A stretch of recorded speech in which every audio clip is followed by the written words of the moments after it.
Do not set it and forget it. I see companies do this where they labor over designs and features and they build this perfect product that's delightful to use, and then pricing sort of plucked out of thin air, and then they don't revisit it. This was Evernote. It was many, many years before we went back and overhauled the pricing. So think about your pricing just like you do your roadmap. So every 6 to 12 months, there's probably something meaningful that you're launching for users. So treat that as an opportunity to revisit your monetization strategy and making sure you're compensated appropriately. Welcome to Lenny's podcast. I'm Lenny, and my goal here is to help you get better at the craft of building and growing products. Today, my guest is Naomi Ionita. Naomi was one of the first early leaders in product-led growth and monetization, having built early teams and infrastructure over a decade ago at Evernote. She was also an early contributor to Reforge when it was just getting started and helped create some of their early programs. She's also VP of Growth at Envoy, and currently she's a full-time VC at Menlo Ventures. In her work as a full-time investor, she gets to see what works and doesn't work across many companies. And one area that she spends a lot of time on is monetization. When it's best to start charging for your product, how to decide what to charge, and how to evolve your pricing. And that's what we spend the bulk of our conversation around. We also touch on a really interesting framework Naomi has been developing that she calls the Modern Growth Stack, which is essentially all the areas that new startup products can help take load off your plate and help your product grow. Naomi is awesome, and I'm excited to share this episode with you. With that, I bring you Naomi Ionita right after a word from our wonderful sponsors. Today's episode is brought to you by Miro. Creating a product, especially one that your users can't live without, is damn hard. But it's made easier by working closely with your colleagues to capture ideas, get feedback, and being able to iterate quickly. That's where Miro comes in. Miro is an online visual whiteboard that's designed specifically for teams like yours. I actually use Miro to come up with a plan for this very ad. With Miro, you can build out your product strategy by brainstorming with sticky notes, comments, live reactions, voting tools, even a timer to keep your team on track. You can also bring your whole distributed team together around wireframes where anyone can draw their own ideas with a pen tool or put their own images or mockups right into the Miro board. And with one of Miro's ready-made templates, you can go from discovery and research to product roadmaps to customer journey flows to final mocks. Want to see how I use Miro? Head on over to my Miro board at miro.com/Lenny to see my most popular podcast episodes, my favorite Miro templates. You can also leave feedback on this podcast episode and more. That's miro.com/Lenny. This episode is brought to you by Notion. If you haven't heard of Notion, where have you been? I use Notion to coordinate this very podcast, including my content calendar, my sponsors, and prepping guests for launch of each episode. Notion is an all-in-one team collaboration tool that combines note-taking, document sharing, wikis, project management, and much more into one space that's simple, powerful, and beautifully designed. And not only does it allow you to be more efficient in your work life, but you can easily transition to using it in your personal life, which is another feature that truly sets Notion apart. The other day, I started a home project and immediately opened up Notion to help me organize it all. Learn more and get started for free at notion.com/Lenny'sPod. Take the first step towards an organized, happy team today. Again, at notion.com/Lenny'sPod. Naomi, welcome to the podcast. Thank you. Did you know that you're one of the very few VC that I've ever had on this podcast? And so you're basically representing VC kind here. How do you feel about that?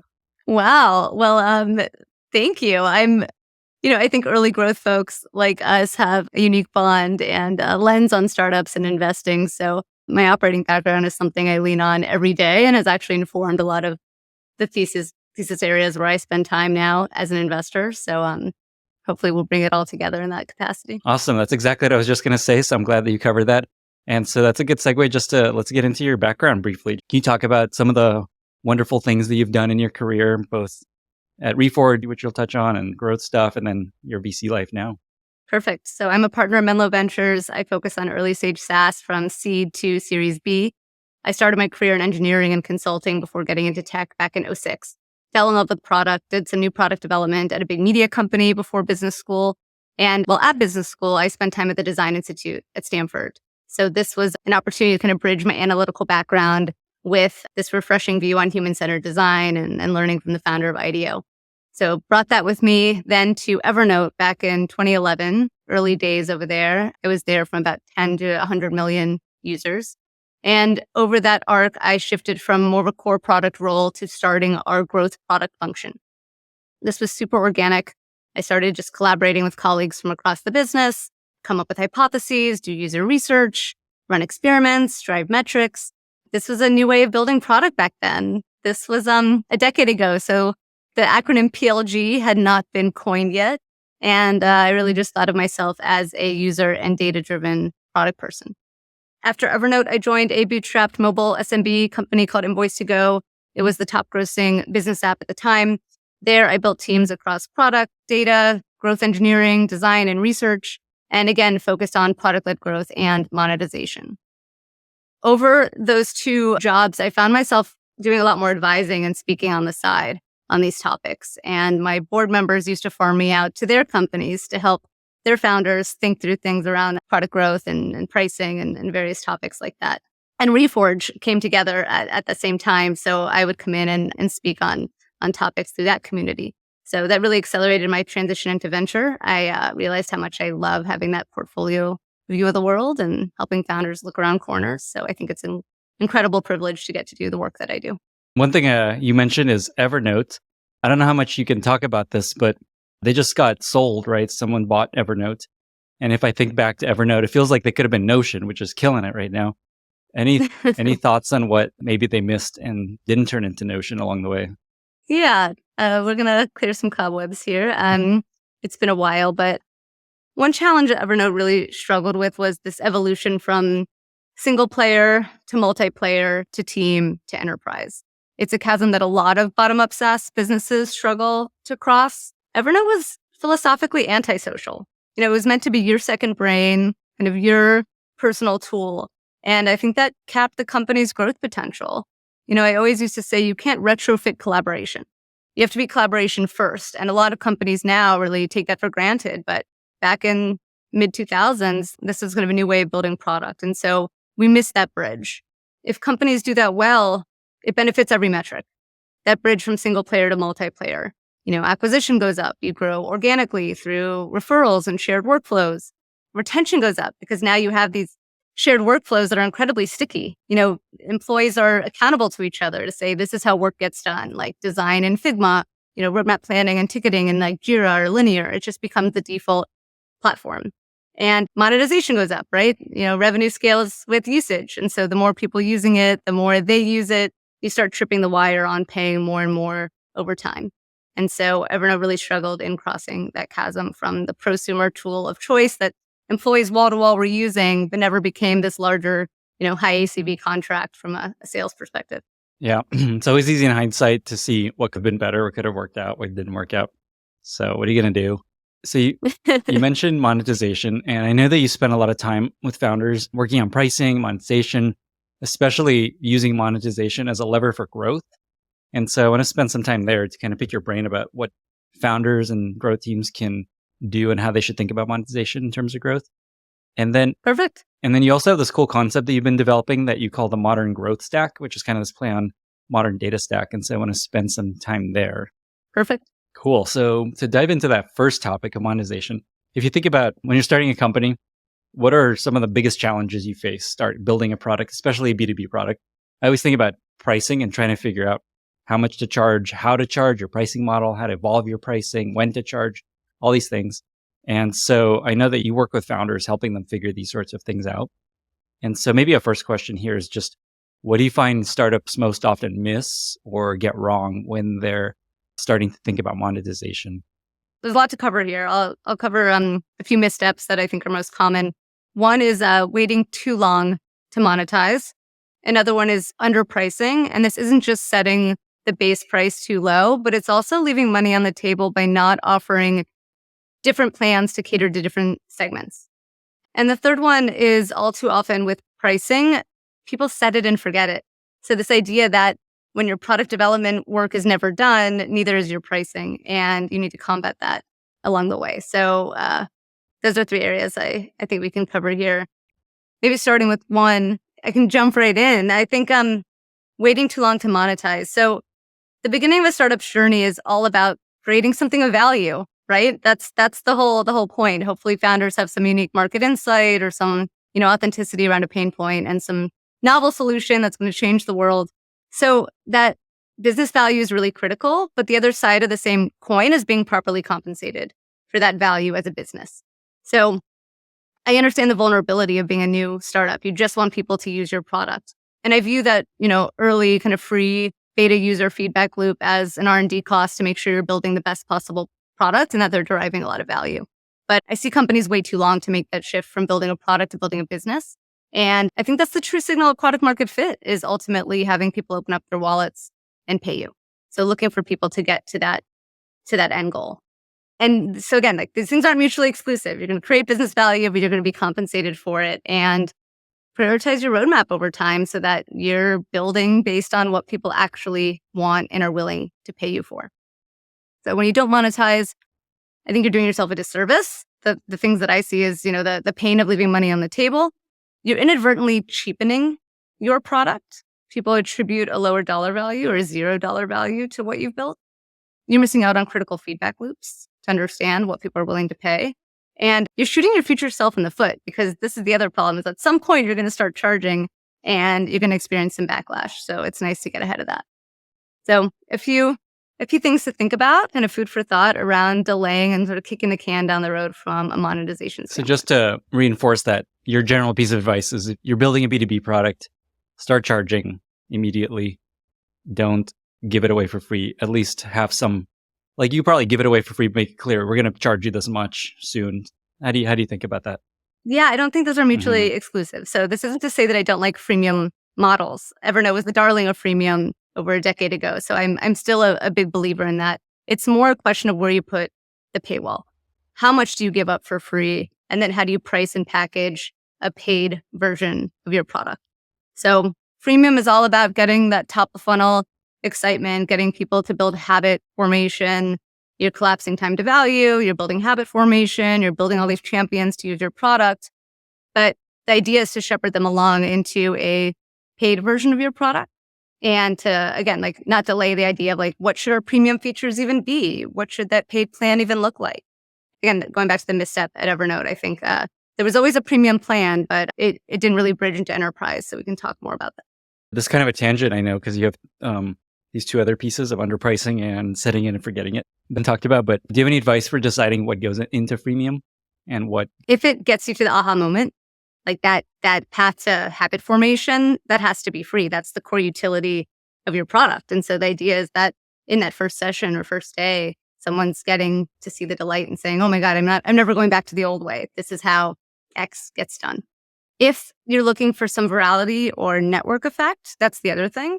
Your free users, you might not be getting revenue from, but the idea is that they help you manage CAC. So these are folks that are driving organic growth for you and helping reduce the incremental cost of your next set of users. So that's another part of the math equation to think about in sort of giving up revenue.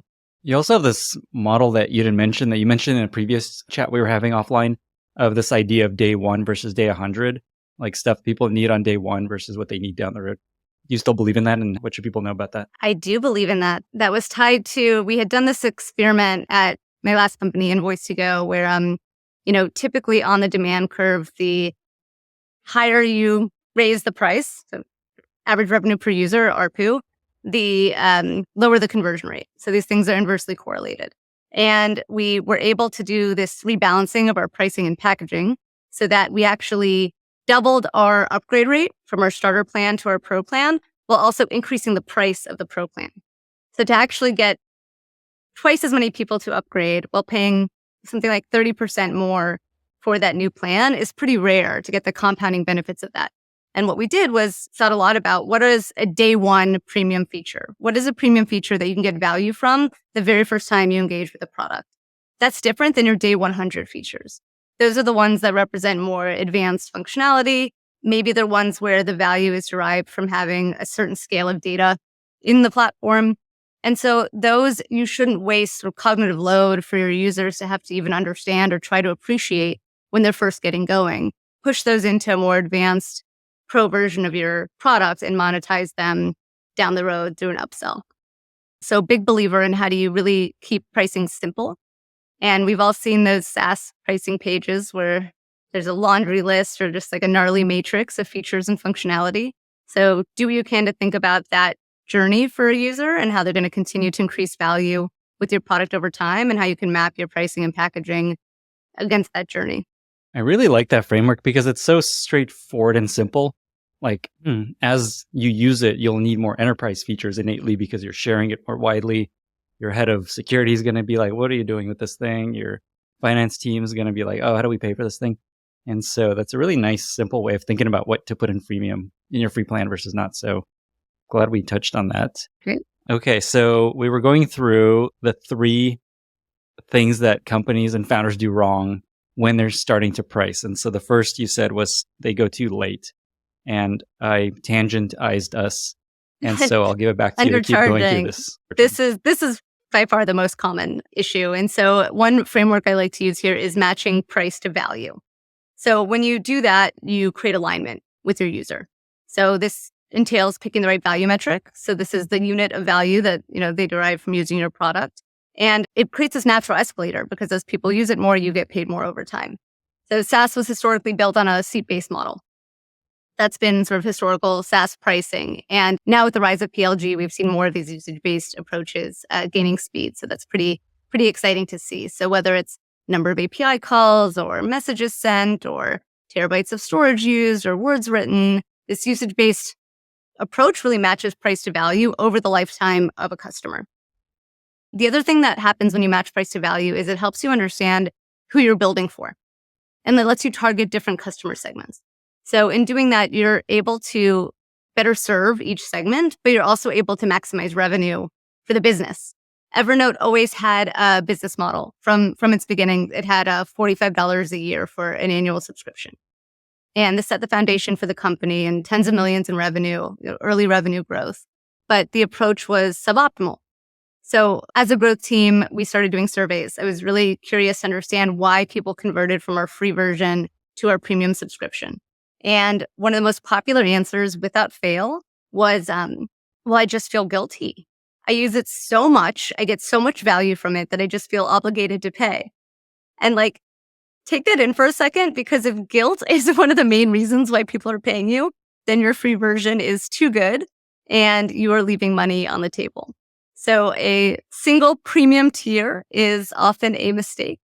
And you're going to be leaving money on the table for specific segments. And it's important to drill down and understand who those are. So our additional research helped us understand that brand new users with low perceived value of Evernote looked at it like their Apple Notepad app that was pre-installed on their device. And so they couldn't understand the idea of paying $45 for Evernote. But then we talked to avid users, and these were people that were cross-client, using it on desktop and mobile, every device they had. They were using it for work and personal. They were leveraging OCR capabilities and the web clipper, and it was truly their second brain. They could not imagine life without it. And these people were floored that they were only paying $45 a year. They told us that they were getting hundreds of dollars of value from Evernote. So here, the perceived value for avid users was far outpacing what we were asking from them. And this intuition and research really led to a bifurcated strategy of having different plans for different personas based on what they actually, the value they got from the product and their willingness to pay. That makes sense. When I heard you say that it costs $45 for a year, that sounds way too low. And so I could see how that sets the pattern for Evernote just not making enough money over the long term. Yep. Cool. And then the third was that you don't evolve your pricing, right? That's the third biggest mistake. So do not set it and forget it. I see companies do this where they labor over designs and features and they build this perfect product that's delightful to use, and then pricing sort of plucked out of thin air, and then they don't revisit it. This was Evernote. It was many, many years before we went back and overhauled the pricing. So think about your pricing just like you do your roadmap. So every 6 to 12 months, there's probably something meaningful that you're launching for users. So treat that as an opportunity to revisit your monetization strategy and making sure you're compensated appropriately. What advice do you have for founders around just how to decide on your initial price? Clearly, Evernote didn't get that correct, and I'm sure you learned a lot from that, and then other companies you've worked with. How do you actually decide what to start charging? Yeah, there's a full pricing process here, so I'm happy to walk through it. So the idea here is understanding who your customers are, why they pay you, What is it that they want or value, and how much are they willing to pay you? I'd encourage you to put together a pricing committee. This is not a single-threaded exercise that lives in one department or another. This very much is a cross-functional exercise. If you are a PLG company, like companies I worked at, this was the product growth org that I ran. So it's a combination of PMs and data scientists, folks like that, to iterate on pricing. If you are an enterprise SaaS business, of course, sales and finance and RevOps play a role. So think about who that committee should be at your company and commit to being that cross-functional team that really owns and iterates on pricing over time. Then they are responsible for talking to customers. This is like by far and away the most basic thing you can do to just increase those feedback loops and understand how much you can push the envelope on pricing. You do that with surveys, with interviews. There's some questions that we like to use around understanding the relative prioritization of features. Going back to that laundry list of features and kind of matrices on a pricing page, it's very rare that people convert, equally across all of those features. There's typically one or two that are the main carrots for conversion. So it's good for you to understand the relative rank there and how to reconcile some of your pricing and packaging accordingly. So we would make a list of our features that we had and maybe new things we wanted to build and have people rank them as a must-have, nice to have, or not necessary. That help us understand the relative prioritization. You can also get at it with like a 100-point question where you give users 100 points and say spend them across these different features. And the more points you give a feature, the more value you're assigning to it. This is to get to like the demand for the features and functionality that you've created. So it's sort of first step one is understanding like what people actually want and making sure that, they're not just saying everything but the kitchen sink, but they're actually getting a good sense for what's most important to them. And then the other side is understanding their willingness to pay. I'd say the easiest on-ramps here for companies to start digging into that is to use Van Westendorp's method here. I don't know if you're familiar with that. You're nodding a little bit. But, Yeah. Comes up a bunch on this podcast. Oh, great. So I might be repeating myself here, but no, this is great. This is how we learn. We hear it again. If you take the packages that users designated as nice to have and must have, you make that collection of features in the survey, then ask them, what's such a cheap price that you start to question the quality of the product? Ask them what's a good deal or sounds like the right price for this package. Ask them what's expensive, but they would still pay. So you're starting to get to that, level of discomfort. And then ultimately, what's prohibitively expensive? What would people just say? Okay, that's it. You've crossed the line of how much I'm willing to pay here. And by plotting those 4 curves, you start to get a sense of how to inform your pricing. That's a great way to marry the questions around demand and then the questions around willingness to pay. Awesome. I wish that survey name was simpler to say because I can never remember exactly how to pronounce it, but you got it. So Van Westendorp. Okay. This time. You got it. So say that you got a price, you launched with something. How do you think about and how do you suggest folks experiment with pricing changes?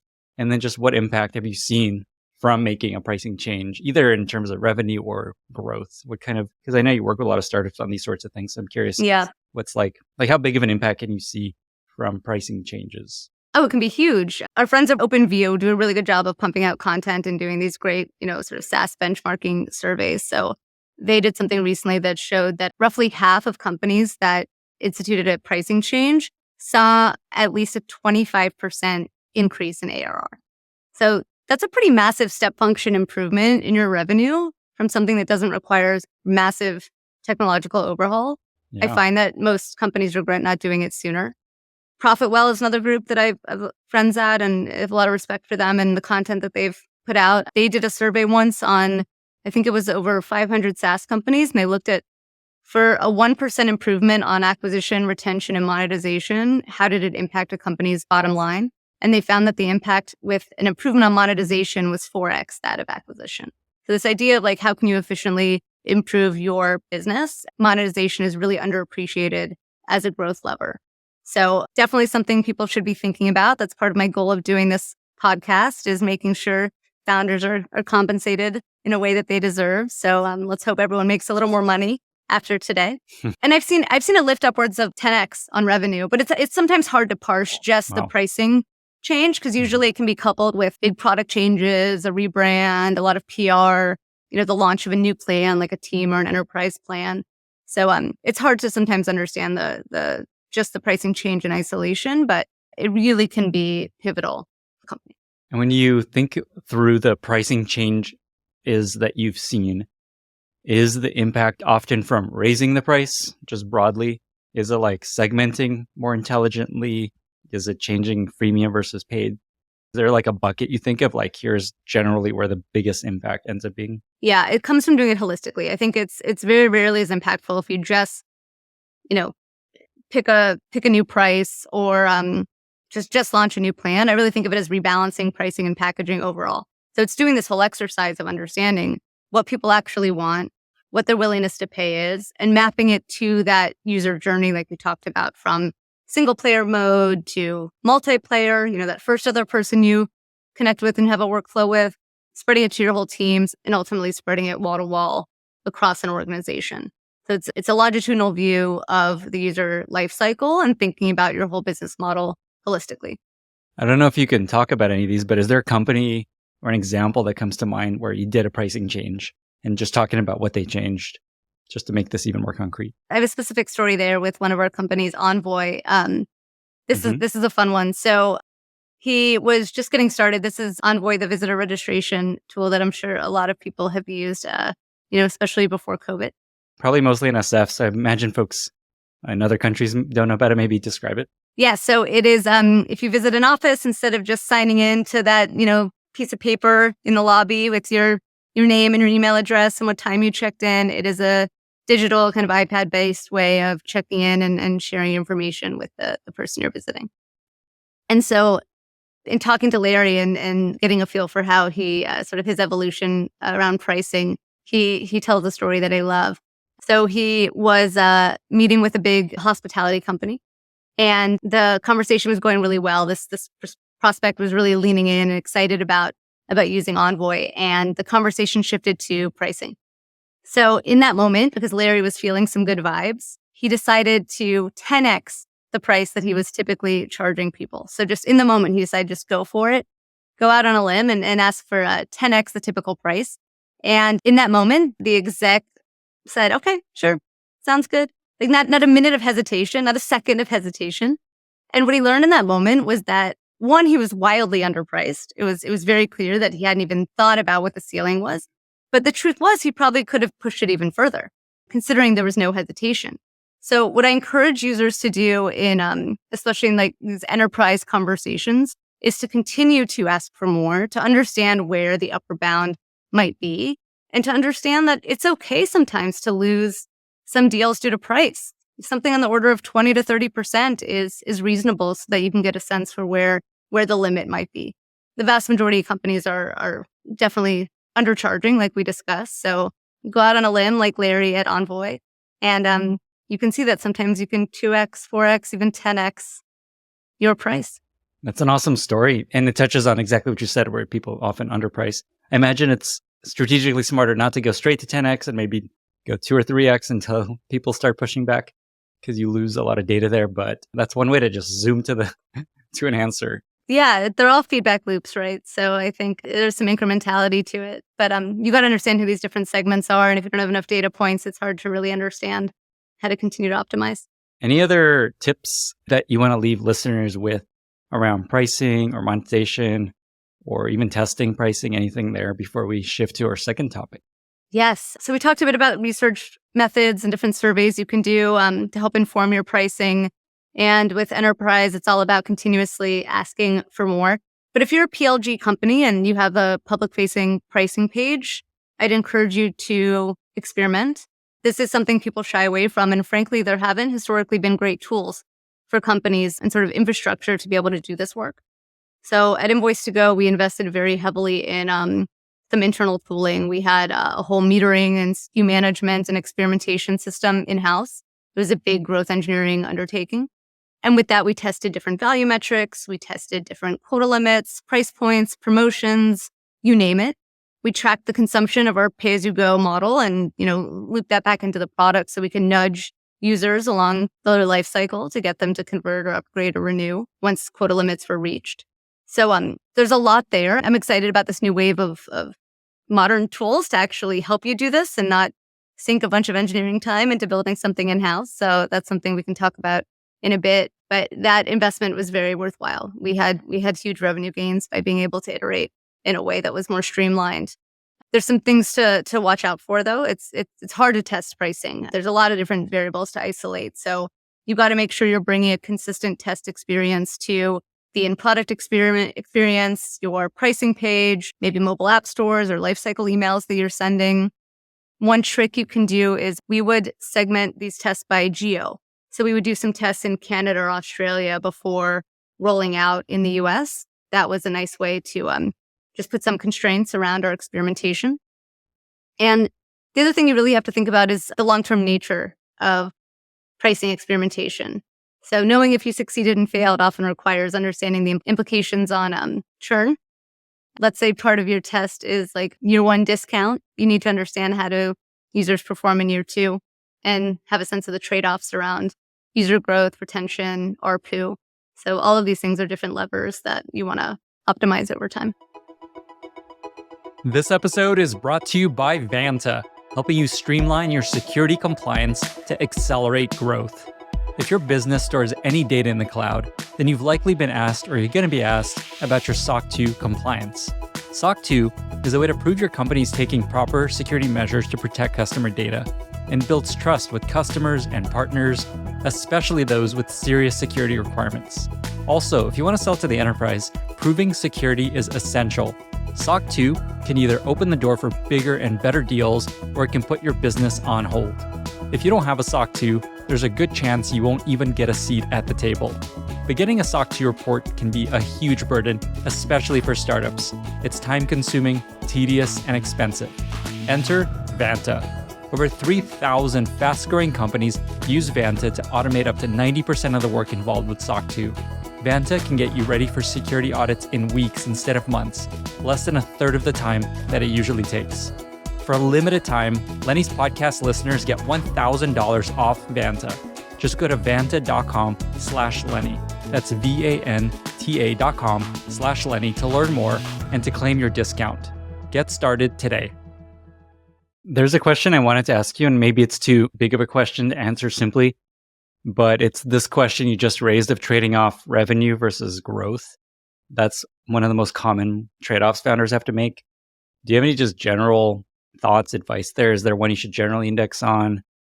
What have you seen works best? Which kind of direction should you lean, growth or revenue for, let's say, B2B company, like early stage? Yeah, if you know that you have a bridge to move up market, then giving up the long tail of individual users can be very worthwhile. So I think Figma is a great example of that. This was a company that took a while to monetize, and even having free usage at the individual level, that was the way to just drive insane community and love for this product. Designers around the world were just fell for this product overnight. But this idea that once they were using it in a more corporate setting, once they were collaborating with more people across the business, they were tripping a wire to paid. And so what happened there was you had this massive top of funnel of individual users, but knowing that design is inherently collaborative. You're interfacing with engineers, you're interfacing with PMs, with marketers, with researchers, with execs. More than half of Figma users weren't even designers once it was embedded in the enterprise. And so this idea of these compounded growth loops that you got by interfacing with so many different parts of the company and making design truly collaborative and in the browser, they were able to just have this exponential curve on monetization once they shifted into more of a team or enterprise-based package. So that's a good example of saying like they were willing to trade off on monetizing the individual because they knew that it would be so sticky and would go so wall to wall within a company. Got it. So your feeling is if it's a multiplayer PLG-ish product, you probably want to optimize for growth to let it just take over and not go charge as much as you can immediately versus say like a sales-led B2B enterprise-y product. Maybe they're focused on revenue immediately versus making it feel cheap. Yeah. And I think if you do have a few free users, crafting it as more of a sweetheart discount, like more of a year one discount, but getting paid over time. I mean, again, I am a big believer in having some early users being your design partners and really giving you that tight feedback loop to make sure you're building the right product. So it's not that you should really optimize for revenue on day one. I mean, it is a journey, but I just oftentimes see companies just take too long. Or in Evernote's case, I mean, the free version was just too good. So that's just something to consider where to put the paywall and be really, really strategic about that. Just don't optimize for guilt being your paid driver. So you're talking about pricing testing, and I was going to ask what tools you found that are useful for testing pricing. And that's probably a good segue to talking about the modern growth stack. Would that fit into this concept of modern growth stack, testing your pricing? Yeah, let's do it. Okay, let's do it. So just to set it up, there's this term modern data stack that I think it'd be useful for you to explain because not everyone is aware of that. And you've kind of been thinking more about this adjacent idea of a modern growth stack. So can you just talk about these two things and then we'll lead to some questions there? Yeah. So the modern data stack is basically a collection of cloud native tools to more easily move and manage data. It consists of a fully managed ELT data pipeline, a destination for that data, so a cloud-based data warehouse like a Snowflake or Redshift, a data transformation tool like dbt, and then finally a platform for visualization on top so people can access the data.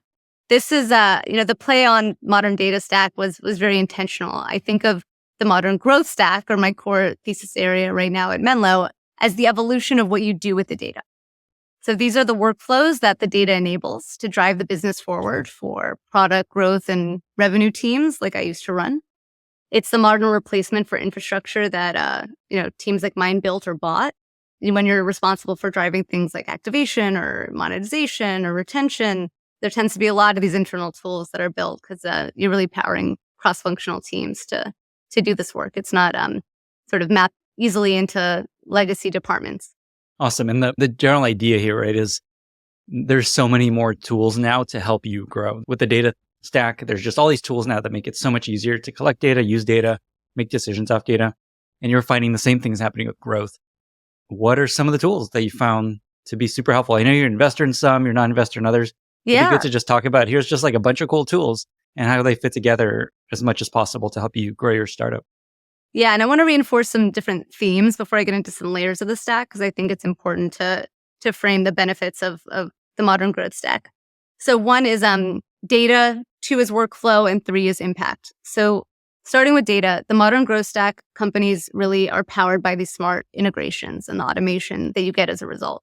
So with this proliferation of SaaS, it's created this need for more data access and interoperability. We've all felt that pain of siloed data. Modern growth stack companies leverage reverse ETL companies like High Touch or Census to break down these silos and help companies or employees across the company access data and be more productive. So there's a big data theme with modern growth stack companies. The other theme that they unlock is around workflow. Here it's really the enablement of people and process.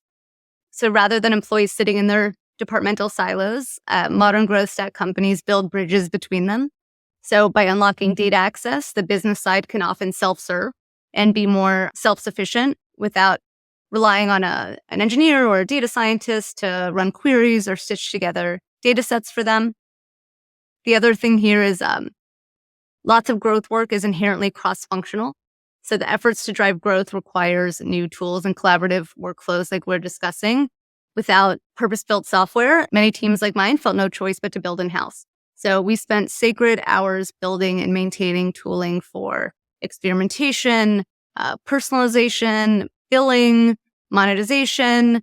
These were resources that could have been reallocated to building proprietary features for the business had we been able to buy something purpose-built.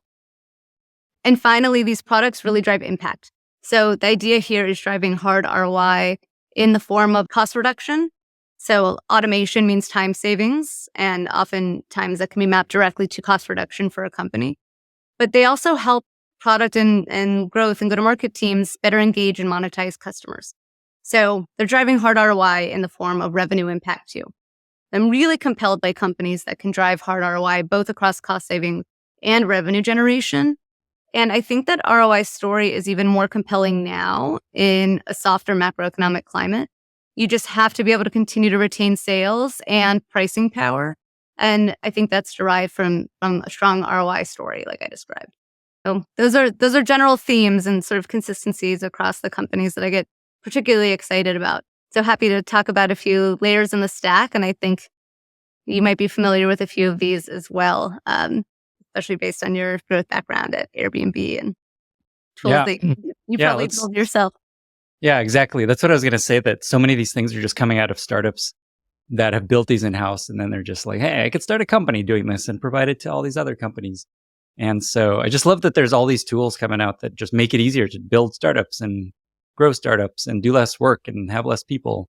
It just reminds me of the number one app in the App Store at this point. I don't know if it still is, Gas, which is just like 4 people, and it's built. It's like higher than TikTok and YouTube and all the things, and Facebook, and it's 4 people. And so it just shows you the power of what tools can do for you to build new startups and disrupt people and companies that have been around for a long time. And you have to help companies do more with less now.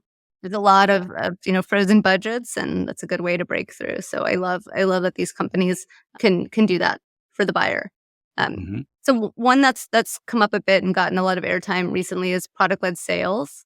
This idea of companies that serve PLG businesses and harness the power of all that product usage data to inform the customer-facing team around which accounts are most upgradable.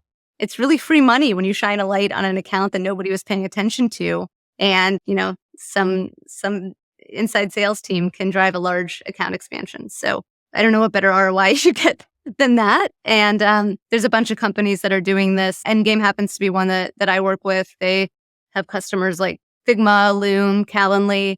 There's other players too. I think Pocus has done a phenomenal job of building content and community to help inform the market around the power of product-led sales. So there's just a lot of goodness about all the players in this space, really sort of waking everyone up to this opportunity of layering on sales to a product-led motion and how to maximize revenue along the way. I'm an investor in both of those, actually. And I'm going to just in the show notes note the one I'm an investor in, because I'm an investor in a lot of these companies, it turns out. And we've co-invested in a few. So I'm just going to keep it simple, and I'll write in the show notes, here's ones I'm an investor in, just to avoid. I love that. Double dipping means you're a believer in the category as well. I am. I love it. There's so much cool stuff happening there, and I'm really excited. Yeah. Yeah. Cool. I think another layer in the stack is experimentation. So this is really critical infrastructure, in my opinion, for these cross-functional product, data, growth teams to A/B test hypotheses and understand their impact on the business. How do you know if you make a change in the product or your pricing, whether you succeeded or failed without having infrastructure like this along the way? Category creators like Optimizely really paved the way. I was an early buyer of Optimizely, and they targeted marketing personas, and it was just game-changing to be able to start to A/B test things and bring hypotheses to life. I'm also biased as an investor, but some of the modern tools here like Eppo, which offers experimentation for the modern data stack.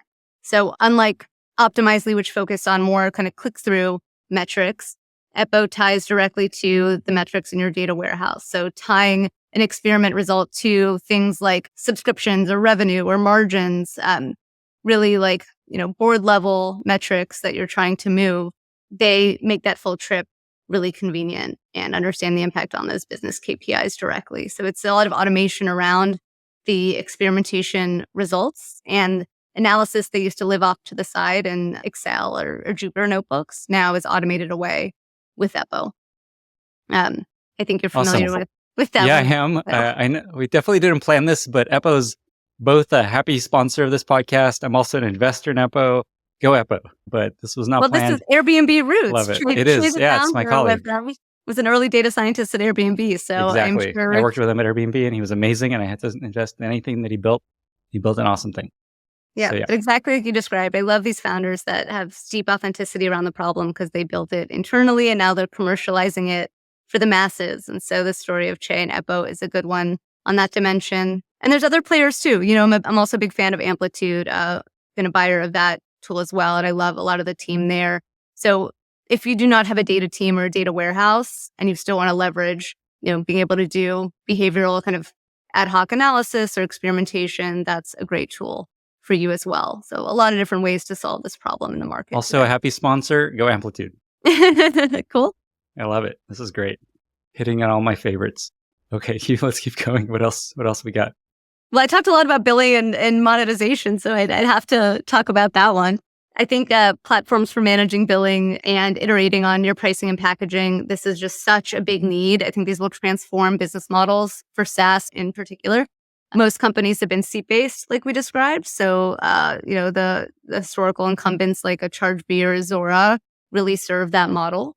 But in this shift to more usage-based, there's new entrants that are servicing companies in that dimension. And there's also lots of sort of clunky workflows when you think of bridging from engineering to product and growth to finance or RevOps. So there's a lot of just like streamlined workflow that these new tools can offer.